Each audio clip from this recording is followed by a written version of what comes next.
One Kewan TV1.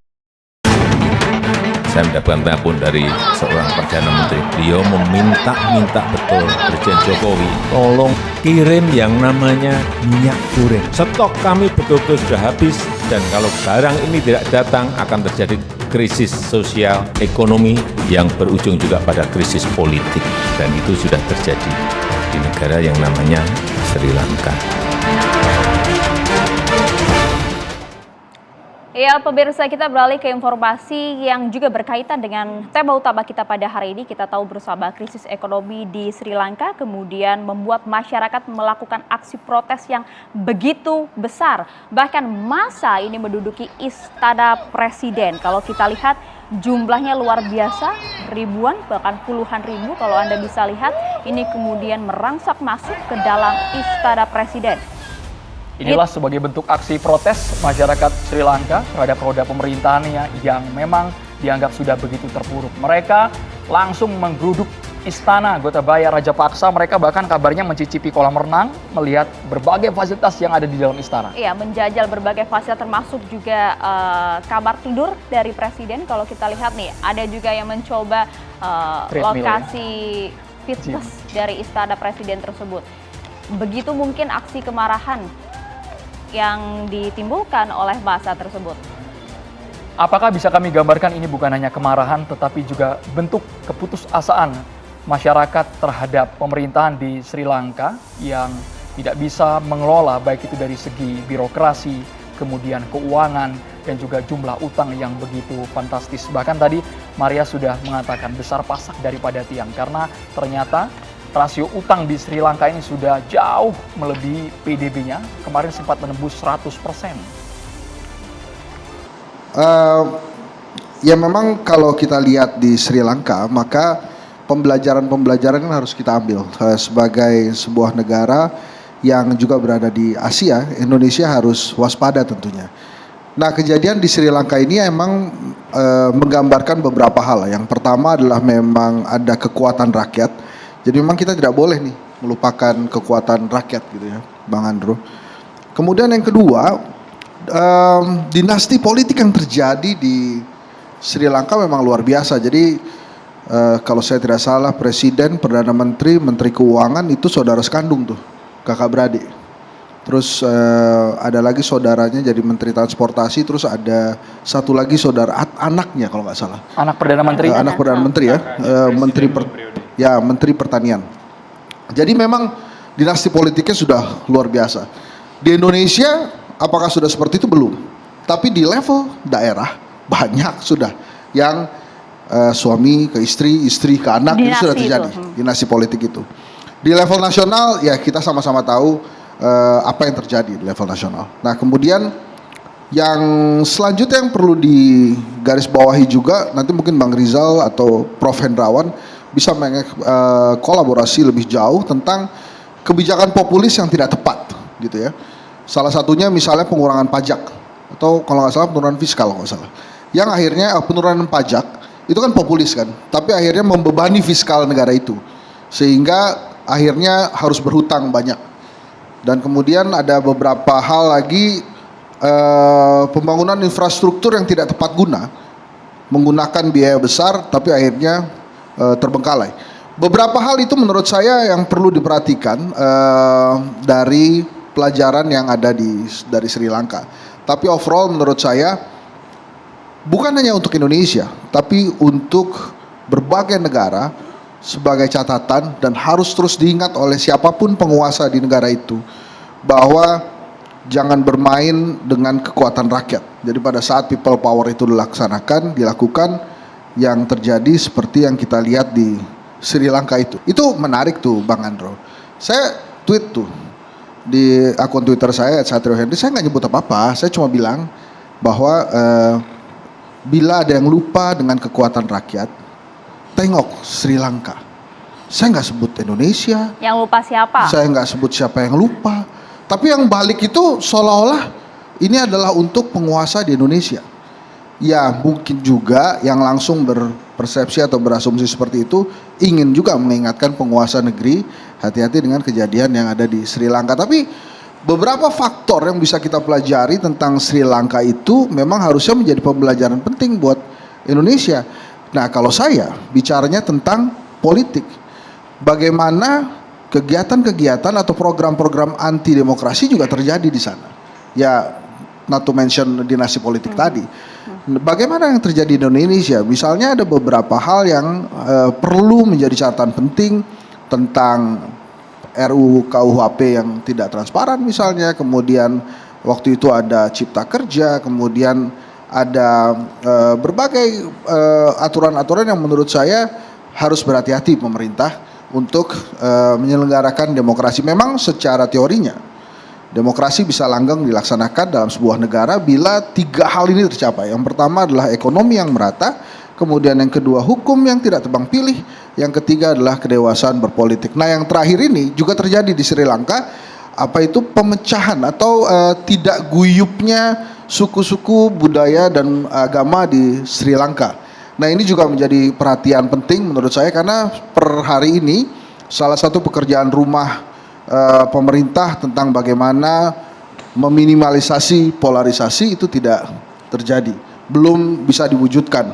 Karena menurut saya salah satunya adalah tidak dua pihak dilakukan penanganan, hanya salah satu pihak saja. Nah, itu mungkin termasuk dari salah satu poin dalam teori Jack Snyder tadi, hukum yang tidak tebang pilih harusnya dilaksanakan oleh negara yang melaksanakan demokrasi. Tapi yang menarik tadi adalah kekuatan rakyat. Kalau kita berkaca kepada Indonesia, Anda mungkin bisa menakar sebegitu kuatkah juga kekuatan rakyat Indonesia? Kalau kita melihat tengok Sri Lanka kan begitu chaos ya. Iya, itu kan terjadi setelah kemudian masyarakat melaksanakan ketidaksejahteraan mereka sebagai rakyat gitu ya. Kalau kita ingat 98, sebetulnya pemicunya kan kalau untuk chaosnya itu bukan tentang dinasti politik saja, tapi bagaimana ekonomi waktu itu memang jelek sekali. Dan salah satu pemicunya adalah hilangnya susu bayi waktu itu, makanya muncul air tajin sebagai susu waktu itu, kemudian satu lagi telur yang memang menghilang. Nah, hal-hal seperti ini apakah sudah mulai terlihat? Ya, tentu saja minyak goreng yang kemarin gitu ya, kemudian harga gas melon yang kecil itu juga naik gitu, kemudian BBM juga naik. Baik, Bang Boni, Anda melihatnya bagaimana krisis yang terjadi di Sri Lanka? Karena bukan hanya dimensi ekonomi tadi kata Bang Henry, tapi hal yang kompleks. Pertama sekali kita harus baca lanskap politik atau demokrasinya Sri Lanka secara luas ya. Ini negara yang penuh dengan gejolak, itu pertama. Jadi nanti untuk kita membandingkan Indonesia dan Sri Lanka itu jumping conclusion, nggak akan cocok. Nah, kita lihat setelah merdeka 1948, Sri Lanka ini mengalami konflik internal. Di sana ada 3 suku besar, Sinhala yang mayoritas, terus kemudian Tamil dan Muslim. Dan kemudian karena mayoritas Sinhala, ditetapkanlah bahasa Sinhala sebagai bahasa nasional. Ketika itu gejolak meluas, kemarahan terutama dari suku Tamil, maka muncul yang populer sampai hari ini itu yang namanya Liberation Liberation Tigers of Tamil Elam, ya itu atau kita singkat saja Macan Tamil. Ini kelompok pemberontak yang sangat serius, terorganisir, sangat profesional. Mereka punya yang namanya Macan Intelijen, komunitas intelijen yang canggih. Mereka punya pasukan laut, Macan Laut. Mereka punya pasukan perempuan. Mereka punya namanya Black Tigers, kelompok bunuh diri itu. Nah, dan ini kemudian berakhir di tahun 2009. Siapa yang berjasa di situ? Yaitu Presiden Raja Paksa. Presiden Raja Paksa ini perwira militer yang cerdas. Kita harus lihat sejarah hidupnya. Ini orang ketika dia menjabat sebagai Menteri Pertahanan, dia berhasil menembak itu Prabakaran itu, kepalanya si Macan Tamil. Dia sukses, maka berakhirlah ini pemberontakan besar terorganisir ini. Ya, sehingga rakyat Sri Lanka melihat dia sebagai pahlawan. Nah, saat yang sama yang menjadi presiden ketika itu kalau nggak salah itu Mahinda Rajapaksa, kakak kandungnya. Ya, setelah dia sukses di situ, dia menjabat Menteri Pertahanan dan kemudian ganti masa kepresidenan, dia mundur. Dia bikin 2015 tuh gerakan civil society seperti Fiat Maga, mengelompokkan kaum profesional untuk berpikir tentang terobosan-terobosan pembangunan ke depan dari aspek ekonomi dan sebagainya. Lalu dia bikin juga kelompok namanya Elia, itu kelompok diskusi sebenarnya, tapi menghadirkan ide-ide brilian untuk berpikir tentang masa depan Sri Lanka. Nah, apa yang terjadi? Fondasi ekonomi Sri Lanka itu sudah rapuh. Nanti Bang Rizal lebih paham. Mereka sudah rapuh. Pertama, tidak ada keseimbangan ekspor impor. Lebih banyak impor daripada ekspornya, sehingga valuta asing terbatas. Sekarang terakhir ini kan yang paling membuat masyarakat marah, karena pemerintah harus menghentikan tuh penjualan solar, terus kemudian medical equipment dan segala macam. Kenapa? Karena itu dibelinya dengan uang asing. Nah, kalau ini dijual, dia nggak dapat uang, malah membuang uang yang. Nah, itu yang membuat kemudian masyarakat marah pastinya. Nah, saya kira itu satu. Yang kedua, benar kata saudara Henry Satrio, dinasti politiknya itu memang terjadi, dan 2/3 aktivitas ekonomi terbesar di Sri Lanka dikuasai oleh keluarga Rajapaksa. Satu dinasti politik itu. Lalu kemudian korupsi politik yang besar-besaran juga terjadi di sana. Memang dia menganut sistem multipartai, tetapi multipartai yang sebetulnya di bawah kendali keluarga ini. Nah, sekarang bagaimana sistem politiknya? Ini nanti kalau dalam teori politik kan kita bicara soal komparasi, itu harus ada dasar yang sama. Nah, Indonesia menganut sistem presidensial ya Prof ya. Sri Lanka dia menganut yang namanya mixed presidential system. Itu apa? Sistem presidensial campuran. Separuh parlementer, separuh presidensial. Di mana dia parlementer diatur di dalam konstitusi yang bahwa yang namanya presiden deputy itu adalah perdana menteri. Dia adalah kepala partai yang berkuasa di parlemen. Dia juga melaksanakan fungsi tidak hanya parlemen tetapi juga fungsi eksekutif. Dia membantu pemerintah dalam hal-hal domestik, urusan dalam negeri. Nah, sehingga fungsi parlemen sebetulnya dalam konstitusi Sri Lanka sekaligus legislatif dan eksekutif. Meskipun porsi terbesar itu tetap ada di tangan presiden. Nah, makanya saya bilang ini sistem yang saya tidak bilang mixed presidential system, tapi mix up presidential system. Sistem presidensial yang berantakan. Nah, ini semua sebetulnya kondisi yang membuat manajemen politik Sri Lanka ini tidak bagus. Saya kira Rajapaksa ini sebenarnya orang yang smart, dan dia hanya saja dia mewarisi kultur politik yang korup, dan dia tidak mampu membuat terobosan karena memang di lingkaran terdalam dari inner cycle dari sistem politik itu adalah keluarganya sendiri. Ya, Bang Boni, itu problem. Di Indonesia kita sudah melewati itu di 1998 ketika Soeharto runtuh, peristiwa tragedi seperti ini sudah selesai. Kita udah maju jauh ribuan langkah di depan Sri Lanka.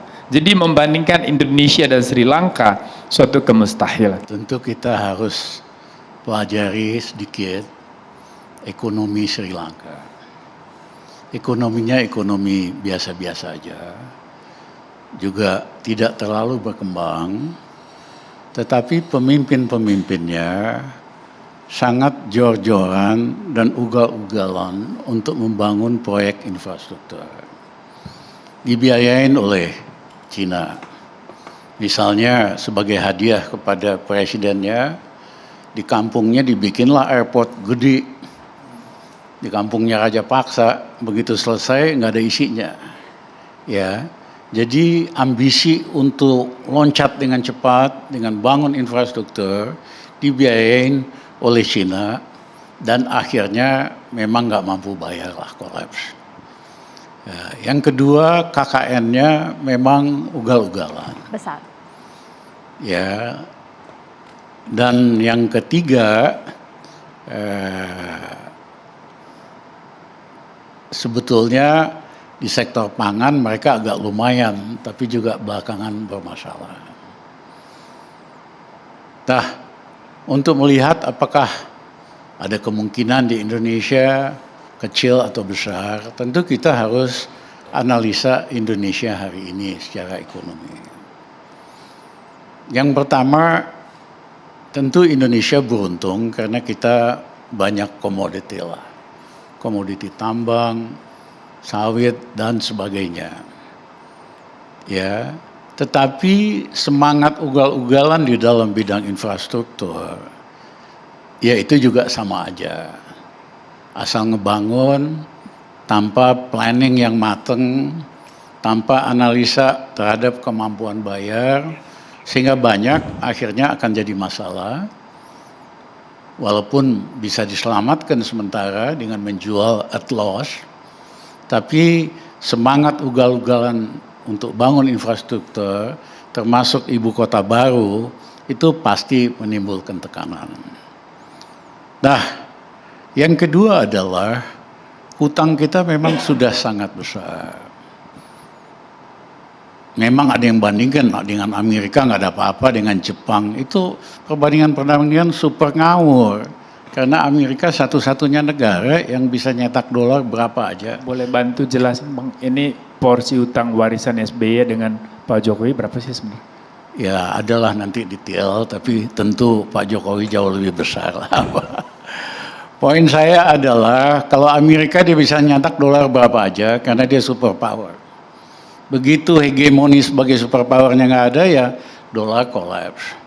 Ya Jepang beda, sebagian besar utangnya dalam negeri. Yang kedua net export position Jepang, net aset dia yang menghasilkan devisa banyak sekali kalau kita negatif. Ya, nah konsekuensinya saja kita harus membayar untuk pokok 400 triliun tahun ini, untuk bunga 405 triliun. Total 805 triliun. Untuk bayar bunganya aja mesti minjam. Itu bukan gali lubang tutup lubang, tapi gali lubang tutup jurang. Tapi meskipun Bank Indonesia sudah menyebutkan bahwa utang luar negeri Indonesia masih dalam kategori yang sehat dan aman, Bang? Itu kan definisi mereka. Ya, tahun 97 saya dibantah-bantah sama Bank Indonesia, ingat kan Mas Hendrawan sama Pak teman kita Sudrajat, ya Indonesia aman begini begitu, nyatanya rontok analisa kita yang benar. Ya, apa dampaknya buat rakyat? Untuk membayar itu harus diterbitkan surat utang dengan yield 6,5%. Ya, akibatnya apa? Akibatnya uang yang berlebih disedot oleh negara. Yang punya uang, lembaga keuangan, naruh uang di Sun lebih aman. Karena naruh di bank kan bunganya hanya 2%, 3%. Belum lagi garantinya, kalau Sun kan digaranti 100%. Itulah yang menjelaskan kenapa pertambahan kredit tahun lalu minus 3%, bulan-bulan ini plus 3%. Ini sangat-sangat rendah sekali, harusnya 15-17%. Tapi kan pemerintah sudah menjelaskan, Bang Rizal Ramli, mampu untuk membayar utang-utang tersebut. Bahkan Sri Mulyani, Menteri Keuangan, menyatakan bahwa rasio utang kita tidak lebih dari PDB, 40%. Gini deh, bandingin aja 97-98. Omongannya sama, nggak mutunya gitu loh. Iya kan, Bank Dunia aja salah kok. World Bank aja salah kok. Nah, poin saya akibat likuiditas yang disedot ini, rakyat makin rontok daya belinya, nggak ada uang di pasar gitu loh. Nah, tetapi Indonesia sekali lagi beruntung karena ada commodity price boom. Terjadi upswing di dalam neraca perdagangan kita, current account, balance of payment, tapi upswingnya itu kuartal kemarin udah paling tinggi, kuartal ini udah turun lagi, udah mau on the decline lagi, ya kan? Nah, tetapi kesulitan yang dihadapin oleh rakyat kita itu sangat-sangat susah sekali hari ini. Jadi dengan melihat apakah ada kejadian politik di Indonesia, jangan hanya lihat data-data makro dan sektoral, karena kelihatannya nggak ada masalah di situ. Di lapangan ya? Nah, tapi apa yang terjadi di lapangan, di rakyat biasa, itu kok yang menentukan ketidakpuasan rakyat. Data makro mah yang ngerti kan cuma sedikit. Ya, kita gejala dasarnya itu KKN dan prioritas yang hilang. Ini saya mesti kritik sedikit Mas Hendrawan ini, ya partai berkuasa PDIP nggak berani ngerem gitu loh. Mas Hendrawan ini ekonom top loh. Boleh langsung ditanggapi Prof. Hendrawan? Harusnya, ya kan, stop dong ya nggak perlu, berikan dulu prioritas. Nanti kalau ada uang, bangun lagi. Yang nggak perlu apa, Bang Rizal boleh disebutkan pembangunan yang banyak tidak perlunya apa proyek-proyek yang maksudnya? nggak perlu, termasuk ibu kota baru. Tunggu dulu aja, nanti kalau Prof, baik kita bangun lagi. Jangan semangat ugal-ugalan ini kemudian menuju ke jurang kalau kata Bang Rizal Ramli. Ya, jadi catatan-catatan kritis yang disampaikan Bung Rizal Ramli ini kami sampaikan juga. Tetapi kan tidak perlu kami berkoar-koar di luar karena begitu kami sudah membuat kesepakatan tentu tidak elok ya. Dari segi fatsun politik untuk menyampaikan enggak kami tidak setuju. Artinya sepakat dengan Bang Rizal Artinya Ramli. catatan-catatan itu sudah menjadi bagian dari mekanisme persidangan di DPR, bahkan menjadi catatan yang tidak terpisahkan ya dalam pembahasan-pembahasan atau kesimpulan-kesimpulan di komisi maupun di badan. Maria, saya mau lanjutkan sedikit. Ya, memang Mas Hendrawan makin lama makin diplomatis. Saya kalau itu saya paham, ngerti lah. Yang saya mau lanjutkan Maria, Rusia ini ternyata jauh lebih canggih daripada banyak dugaan orang. Iya kan, orang pikir dia bakal susah menang di Ukraina, ternyata akan menang lah. Yang kedua, dia punya senjata dahsyat, yaitu komoditas pertanian dan energi. Dan dia belum pakai, baru akan dipakai menjelang musim dingin di Eropa. Ya, artinya dengan dia sendiri udah jual nih semua energi sama gasnya sama India, sama Jinping, Cina. Dia sendiri aman dari segi keuangan, boykot dari negara barat nyaris nggak ada impact-nya. Nah, tapi yang panik justru Eropa. Eropa kesulitan gas, bahkan harus beli dari India. India dapat dari Rusia kita. Kalau betul-betul di stop sama Putin, Eropa ini kebanyakan pemimpin di negara Eropa bisa-bisa jatuh loh. Ya, nggak kuat-kuat amat ini. Jadi Putin canggih sekali, timing dari keputusan untuk menghambat ekspor itu dia lakukan menjelang musim dingin. Dan dia belum perlu sampai level perang nuklir. Dua itu aja, komoditi dan ini udah bikin banyak masalah. Prof. Hendrawan, ini mau di dilanjutkan, Albania, Bang Rizal. ya kan, terjadi revolusi juga sama. Ya. Makasih. Jadi kembali kepada topik kita malam hari ini tentang Sri Lanka. Kejadian yang dialami Sri Lanka ini bukan kejadian tiba-tiba, ujuk-ujuk. Ini prosesnya panjang. Mengapa bisa sampai ke tadi nestapa yang sama-sama kita saksikan. Jadi tadi Bung Boni mengatakan ini negara penuh gejolak, betul. Perang saudara itu berlangsung selama 25 tahun. Ya, itu berakhir tahun 2009. Kemudian ketika mereka mengalami masa yang cukup stabil, andalan mereka kan salah satunya pariwisata.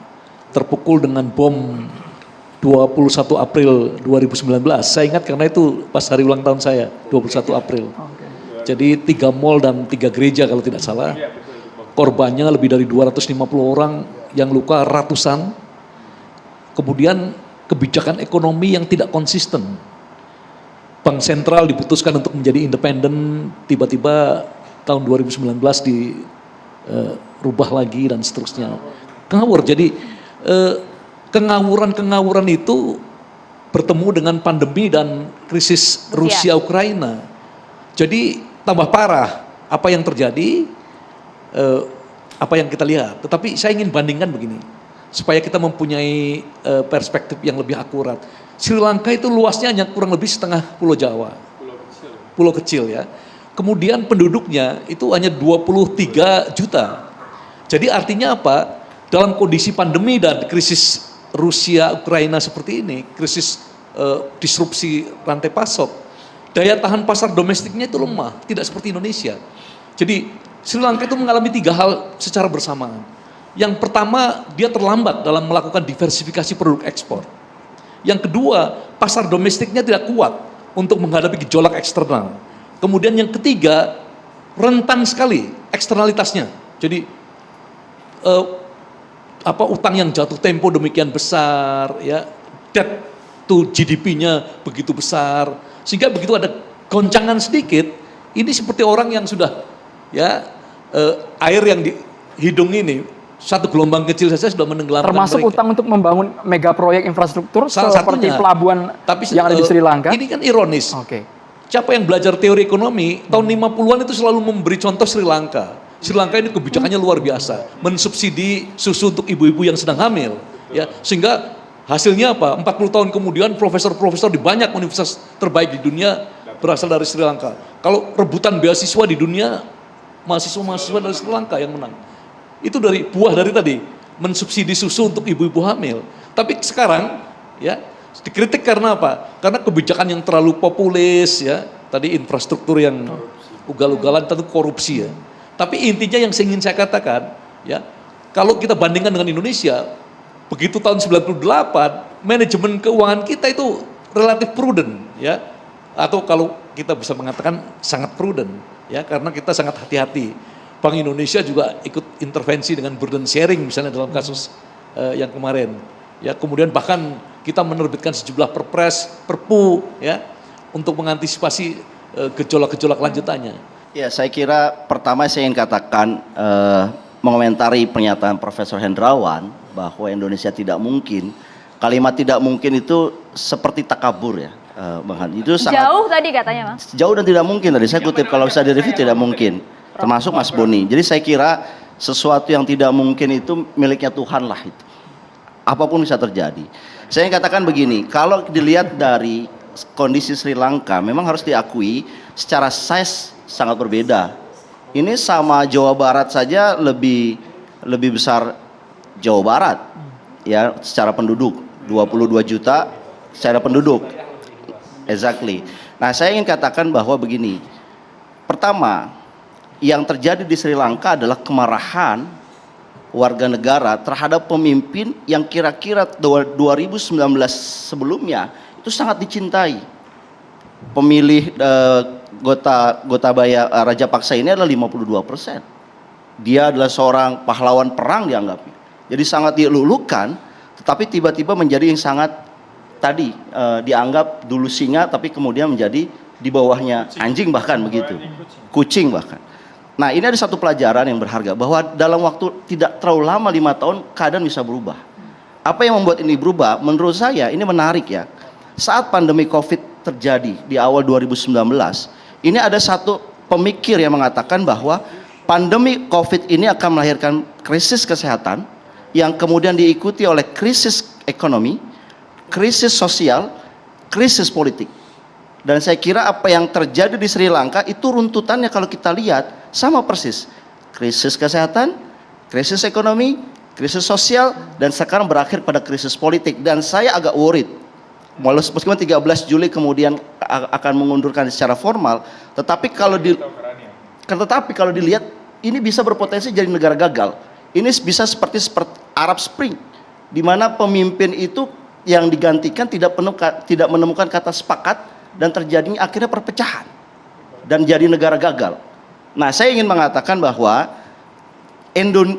di semua negara orang yang protes, ya, negara yang mengalami protes karena krisis ekonomi ini bukan hanya Sri Lanka, hampir merata. Bahkan di negara maju pun terjadi krisis, terjadi protes terkait krisis ekonomi. Yang kedua yang saya ingin katakan bahwa Indonesia ini meskipun tadi abang kita, Bang Rizal mengatakan kita cukup kuat, kita punya windfall, tapi kita bisa lihat misalkan tax ratio kita.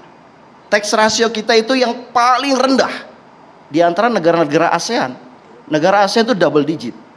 Kenapa saya sebutkan tax ratio? Karena penerimaan negara, cara kita membayar hutang, katanya hutang hanya 40% dari PDB, tapi cara kita membayar hutang kan dari tax. Tax kita paling rendah se-ASEAN. Sementara di antara negara ASEAN tidak ada negara di ASEAN itu yang punya proyek infrastruktur yang besar. Memindahkan ibu kota hanya terjadi di ASEAN dan Indonesia. Ya, saya ingin katakan adalah ini ada satu bahaya laten. Selain pertama adalah tax, ada 3 lain bahaya laten yang sebetulnya ini tersembunyi dan jarang pengamat ekonomi mengatakan ini. Tadi yang pertama saya katakan sebagai tax ratio. Yang kedua adalah defisit neraca berjalan. Defisit kita sudah terjadi sejak tahun 2012 dan terus terjadi meskipun di tahun 2021 ya Prof ada sedikit positif. Tetapi defisit transaksi berjalan, mohon maaf, bukan neraca pembayaran, bukan. Nanti akan kaitannya ada 2. Selain transaksi neraca berjalan, kita hanya positif di 2021 sedikit saja. Tetapi BI melaporkan di tahun ini 2022 ini akan kembali negatif.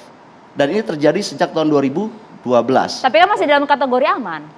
Ya, ini bahaya laten. Sri Lanka pun bilang seperti itu. Nah, kategori aman, defisit, transisi berjalan, tapi mereka juga terjadi juga.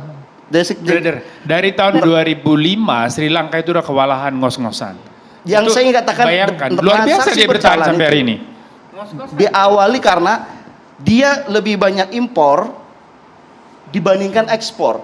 Dia lebih banyak mengandalkan negara lain dibandingkan ketahanan sendiri. Tadi sudah dijawab, tidak ada diversifikasi, tidak ada inovasi produk dalam negeri. Dan yang ingin saya katakan, makanya saya kira saya ingin mengingatkan kita semua bahwa Indonesia itu meskipun angkanya kelihatan lebih baik, tetapi trajektorinya itu ke arah Sri Lanka.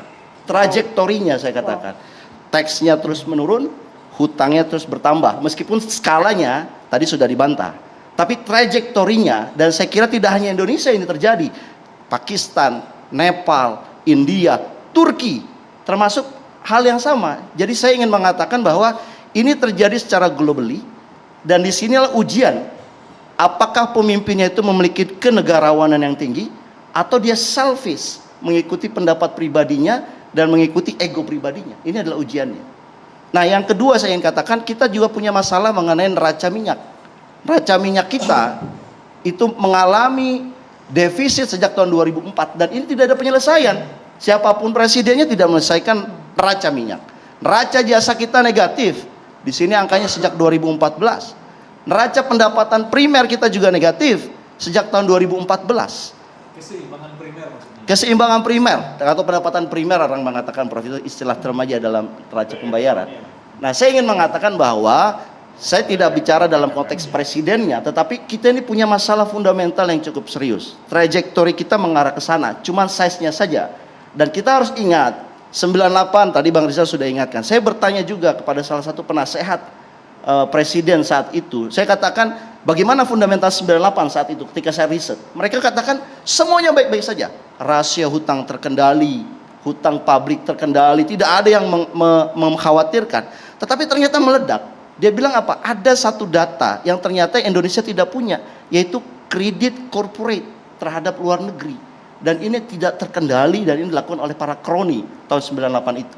Yang saya ingin katakan bahwa hati-hati Prof, tadi Mas Boni, bahwa kita tidak bisa mengatakan tidak mungkin. Semuanya bisa terjadi, apalagi kita punya bahaya laten. Oleh karena itu lebih baik kita prepare the worst dibandingkan kita jumawa mengatakan kita baik-baik saja. Demikian. Jadi gini loh, ini angka-angka kan jelas ya. Kalau indikator negara itu kan jelas dari PDB-nya, rasio hutang terhadap PDB-nya, defisit fiskalnya, nilai tukarnya stabil, inflasinya rendah. Ini masuk kriteria semua. Ya. Jadi di APBN kan disebut, di undang-undang dikatakan bahwa maksimum 60% rasio terhadap PDB, sekarang baru 40%. Defisit fiskal kita malah turun.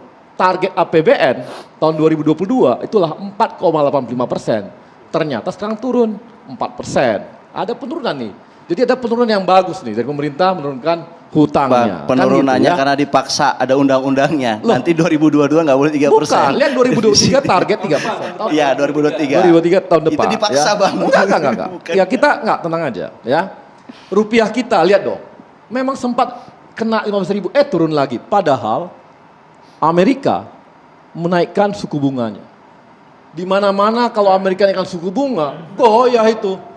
Goyah mata uang. Nggak ada negara nggak goyah. Indonesia naik sebentar, balik lagi 14 ribuan. Itu kan artinya nih kuat fundamental. Ini kan angka tak bisa bohong. Dan itu market, bukan diatur oleh siapa-siapa gitu ya. Cadangan devisa kita 136 miliar dolar bulan Juni ini. Tahu nggak berapa? Miliar dolar loh. Sementara Sri Lanka 716 miliar rupiah. Miliar rupiah. Iya, Sri Lanka itu. Jadi 50 juta Bang. US dollar, compare-nya 50 juta. Jadi bayangkan nih. Jadi tapi Bang, September itu turun 12 miliar cadangan devisa kita. Sebentar dari dulu. September 2021. Juni itu udah naik garis ini, ya. Sudah turun. Nah, jadi jauh lah gitu ya. Kemudian bandingkan sama 98 misalnya. Hutang kita uang asing semua itu. Makanya dolarnya gila-gilaan muter ya berantakan ambruk. Kita ini 68% dalam negeri, 85%. Oh ya, 8% itu dalam negeri. Artinya hutangnya ke rakyatnya sendiri, nggak pengaruh terhadap mata uang dolar. Ini kan posisi-posisi yang sangat bagus ya, yang kita lihat. Nah, itu dari posisi makro. Kan tadi Bang Rizal bilang posisi mikro, lihat dong.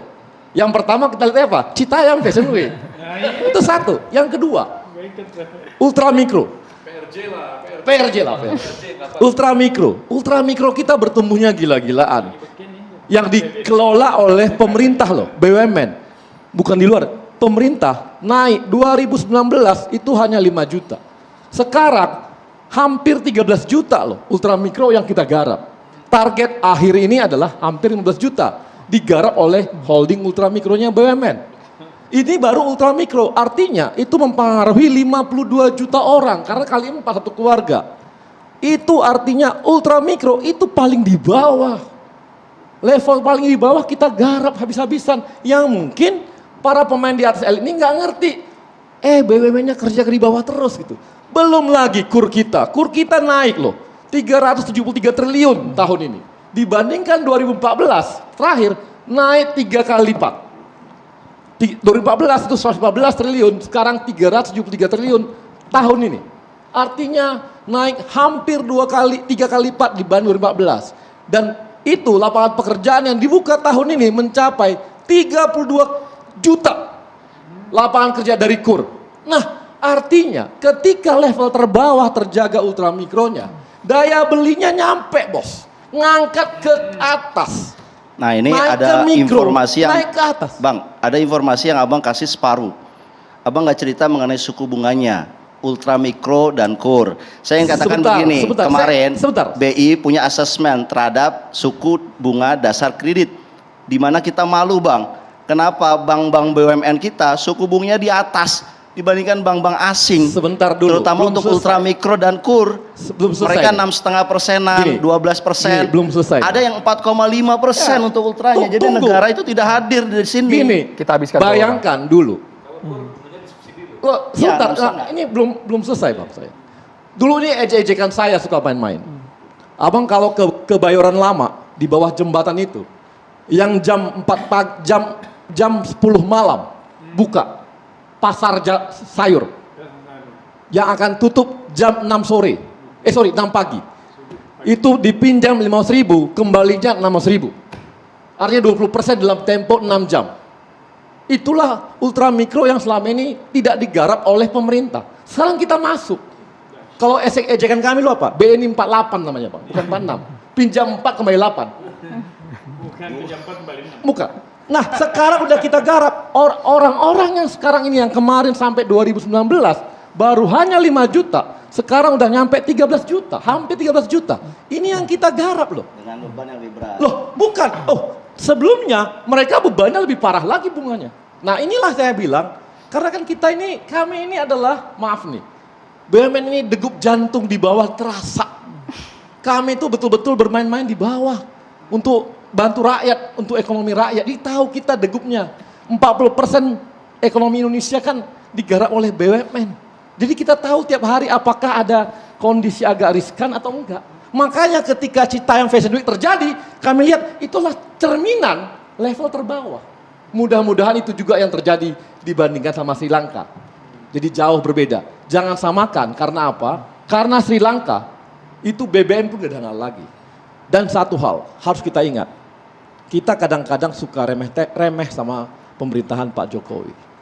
Ketika corona kemarin, semua orang mengatakan tidak bisa, parah, begini. Menjadi negara terbaik, termasuk negara terbaik penanganan corona. Luar biasa. Kita bisa buka ini sekarang bos di sini. Bang Hensat, data dan angka sudah berbicara. Jadi gitu. Sudah bisa mengendalikan COVID tadi. Jadi udah. Itu kan Bang Arya Oke, bicara kita dengarkan tanggapan dulu Bang. sebagai wakil pemerintah kepada pemerintahnya kan ditonton nih sekarang. Gitu kan? Enggak, Mas saya tadi bicara tentang SCBD, Citayam Fashion Week. Coba datang ke sana, tanya apakah kenapa kok Anda tidak bersekolah? Jawabannya Bang Arya, silakan ditanya, mereka sekolah nggak?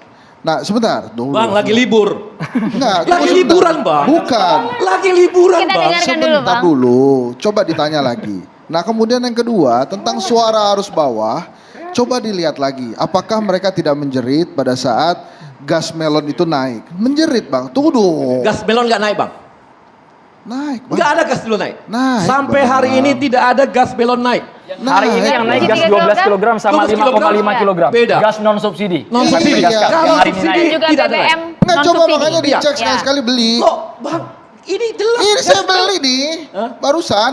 Loh, abang beli? Nah, Janganlah itu. bang, masa abang beli subsidi? Jangan. Loh, bukan. Abang nggak cocok beli subsidi. Loh orang tua saya guru, mereka boleh beli subsidi itu. Maria. Pensiunan guru. Boleh Bang. Nah terus kemudian yang kedua, dari tadi inilah problem pemerintah saat ini. Tidak mau mendengarkan apa kata rakyat. Dari awal saya katakan, saya tidak ada sedikit pun mengatakan membandingkan dengan Sri Lanka. Yang saya katakan adalah mari kita belajar dari Sri Lanka. Pembelajaran itulah yang harusnya kita ambil. Ini lo lihat di Sri Lanka ada kebiri atas demokrasi di Sri Lanka. Kemudian ada dinasti politik, ada penggunaan hutang yang tidak oke. Kemudian ada policy kebijakan populis yang tidak tepat guna. Nah ini yang harus kita pelajari. Jadi kalau Jadi agak pembelajaran komplit tadi, saja. agak komplit. Ketika pemerintah dikritik habis-habisan, kita terima. Ketika pemerintah kasih data, dibilang pemerintah nggak dengarkan. Nggak boleh gitu. Oh Tapi bukan. sudah dengarkan rakyat di bawah, Saya Bang? sudah Sudah cek dengarkan. langsung? Udah dong. Tadi waktu abang bilang data, saya kan nggak ngomong apa-apa. Saya Ya, dengerin. maksudnya adalah, Maksud ya saya, makanya jangan dibilang ketika saya bilang begitu bahwa kami nggak mau dengerin. Lah iya, Jangan soalnya dong. Kita dengerin. saya Jadi mengambil datanya abang asumsi pun- itu dari awal bahwa saya tidak pernah bilang membandingkan. Kemudian terus ada statement dari Prof. Hendrawan, dari Bro Boni, dari Bang Arya bahwa ini seolah-olah membandingkan Jadi, antara begini ya, Indonesia dan kalau- Sri Lanka. Yang kalau saya sampaikan yang itu hanya disampaikan oleh pembandingan Hansen- aja, Ambil pembelajaran pelajaran ya. gitu. Kalau yang disampaikan oleh Hensat kita harus memetik pelajaran dari pengalaman negara lain, saya kira kita tidak keberatan.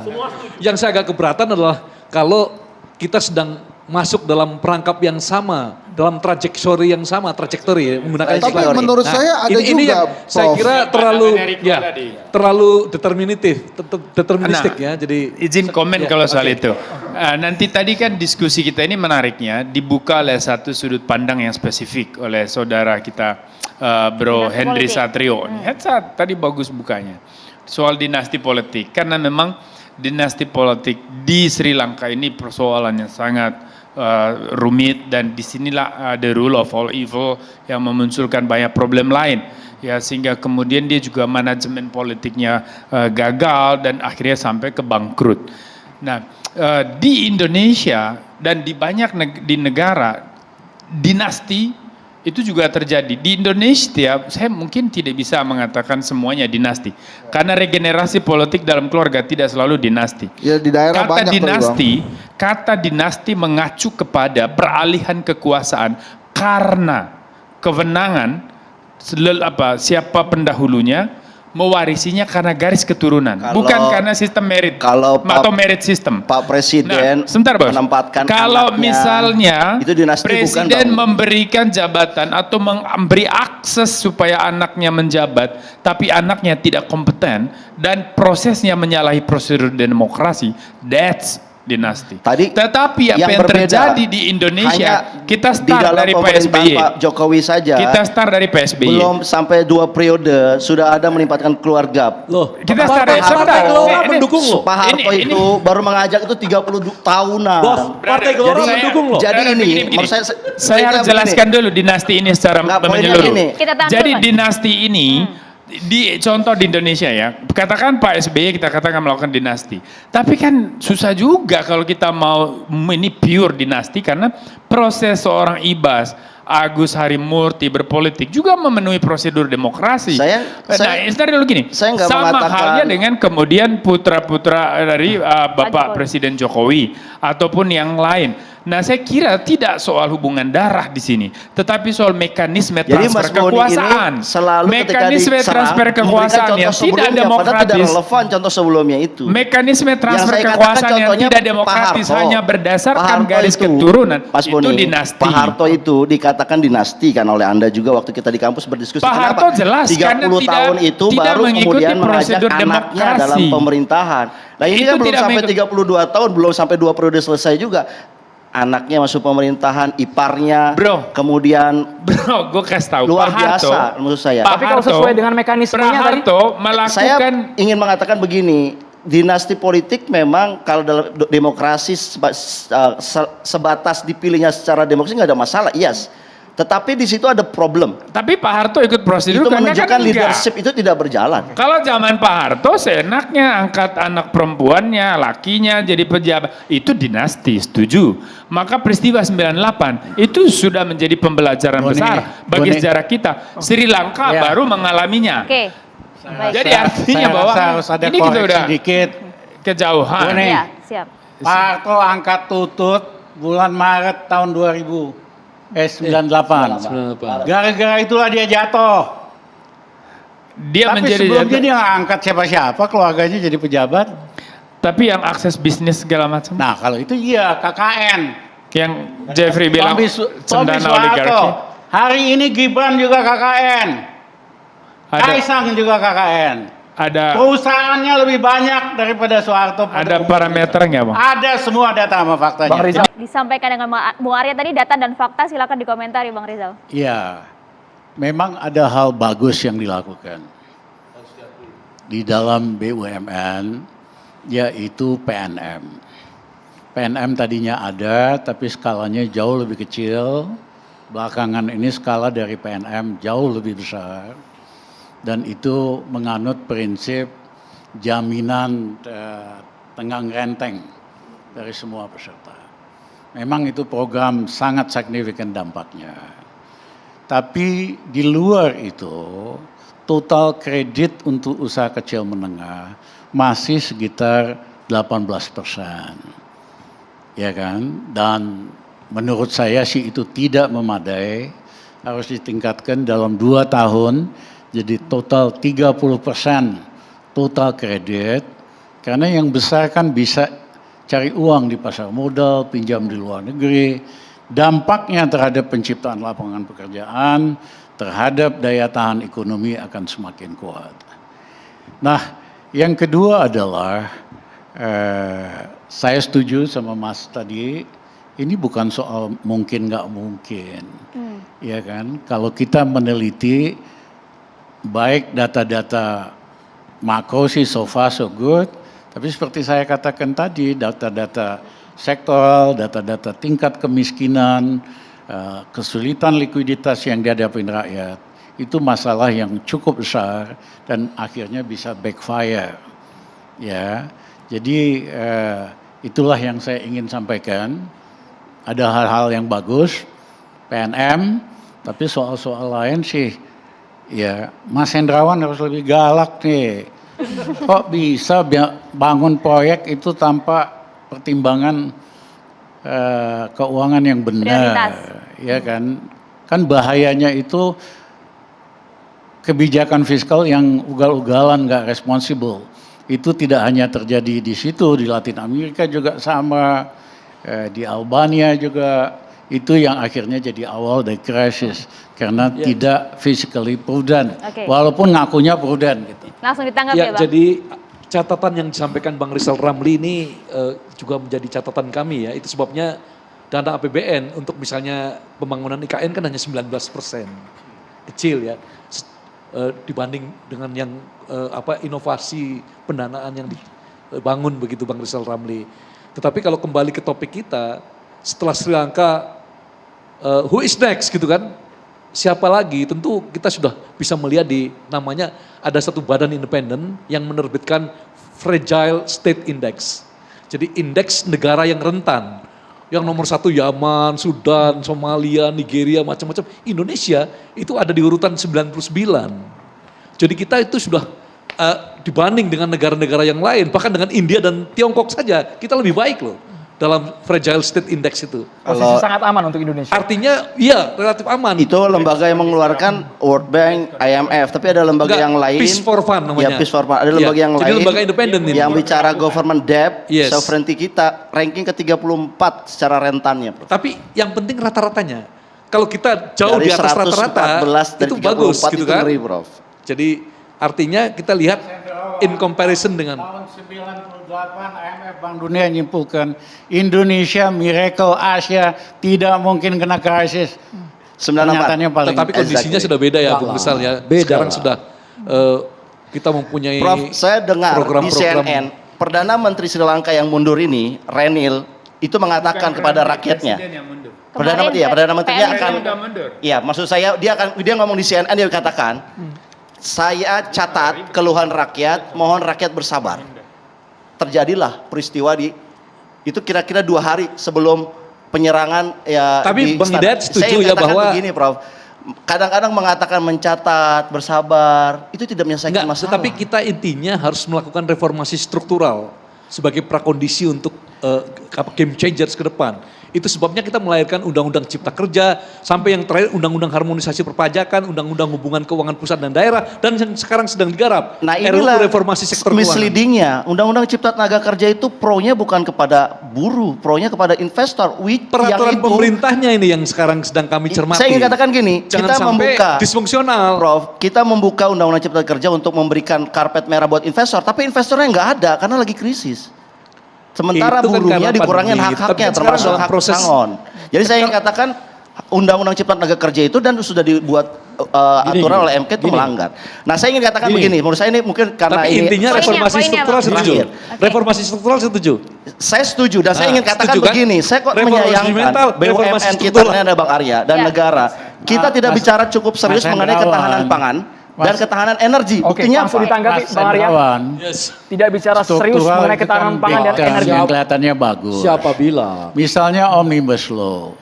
Kalau tujuannya kan kelihatan bagus. Bagus. Menyederhanakan birokrasi bla bla bla. Lah, yes. Bagaimana bisa you menyederhanakan reformasi dengan undang-undang yang isinya aja 1000 halaman. Oke, Penjelasannya Bang Rizal, poinnya sudah 500. kita dapat, Bang Yang Rizal. ada itu bukannya penyederhanaan, makin ribet. Oke. Nah, Oke. kalau birokrat paling seneng makin ribet, makin gampang buat memeras gitu loh. Baik. Jadi nanti Bung gini, Arya. ketahanan energi. Udah kita buktikan di B30. Kita punya B30 loh. Itu membuktikan bahwa kita masuk ketahanan pangan. Ketahanan energi. Sebentar lagi aftur kita masuk juga bio aftur. Itu juga sudah menunjukkan bahwa kita masuk ke sana. Yang satu. Yang kedua, sebentar lagi kita juga akan bergeser dari LPG, kita geser ke listrik. Ini akan ada program pemerintah ke sana. Ini juga akan menggeser sehingga pemanfaatan impor kita akan turun terhadap itu. Ini mulai tahun ini trial dulu oleh PLN, kemudian oleh pemerintah dan seterusnya 3 tahun mendatang. Ini untuk energi. Ini contoh LPG ke listriknya 40% dari gas dan batu bara. Ya, batu Ini bara sa- kan dalam negeri. Iya, batu bara kan sama dalam aja negeri. tidak ada Impor yang ketahanan. dikurangi Ya, kan tadi. kita kan Tidak ngomong, ketahanan. batu bara kok Kalau mau ketahanan ngomong ketahanan energi Kan itu batu bara. harusnya dari angin. Batu Itu bara loh. juga kita kok. Dari bauksit. Terdistrak antara ketahanan energi dengan energi terbarukan, terdistrak dia. Iya. Bukan. Iya. Saya ingin katakan yang dia sebut itu adalah energi terbarukan. Saya ingin katakan Kalau gini. kita bilang energi sendiri, batu bara. Sekarang semua orang yang jadi di Indonesia. Batu bara. Batu bara kita kan sumber kita. Iya, batu bara Bahkan itu Inggris kita sekalipun. membakarnya, tapi Bahkan kita punya Inggris problem sekalipun. turunannya, polusinya. Enggak, gini, bahkan Inggris sekalipun, yang Eropa sekalipun yang begitu memuja-muja itu, kasus Ukraina, sekarang mereka minta batu bara loh. Oke, artinya Bang ketahanan Arya. energi kita aman. Oke. Singkat saja, Ya, Bang ini Hensat. juga Singkat. membuktikan. Singkat saja, Bang Hensat. Enggak, saya mau buktikan bahwa, sebentar ya, bahwa di Sri Lanka itu nggak ada BBM. Gimana nggak ribut? Kita ada tersedia. Bang Arya, kita sudah tangkap. begini Bergantian, Bang Bang. Arya. Silahkan, Jadi singkat. saya menyampaikan tadi yang pertama, marilah kita belajar dari Sri Lanka supaya tidak terjadi di Indonesia. Kemudian yang kedua, ini rakyat lapor nih. Saya misalnya tadi lapor nih saya kan, karena yang pertama, ya saya pengguna turbo itu naik, jadi harus turun ke Pertamax. Kemudian yang kedua, tunggu Ya sebentar. wajar lah, orang kaya kok. Sebentar Klarifikasi dulu. nih, Bang. Bukan klarifikasi, ini lapor. Oke. Kemudian ada keluhan dari orang tua saya, gasnya itu kemudian naik. Nah, itu itu kan naik. itu kan keluhan. Agennya nggak benar. Nah, itu kan keluhan, Bagus, itu itu ya. disampaikan. Oke. Nah, artinya apa? Yang diinginkan oleh rakyat kepada pemerintah itu adalah Didengar. pemerintah, ini ada kejadian Sri Lanka. Hati-hati, dengarkan rakyat, jangan sampai lupakan rakyat.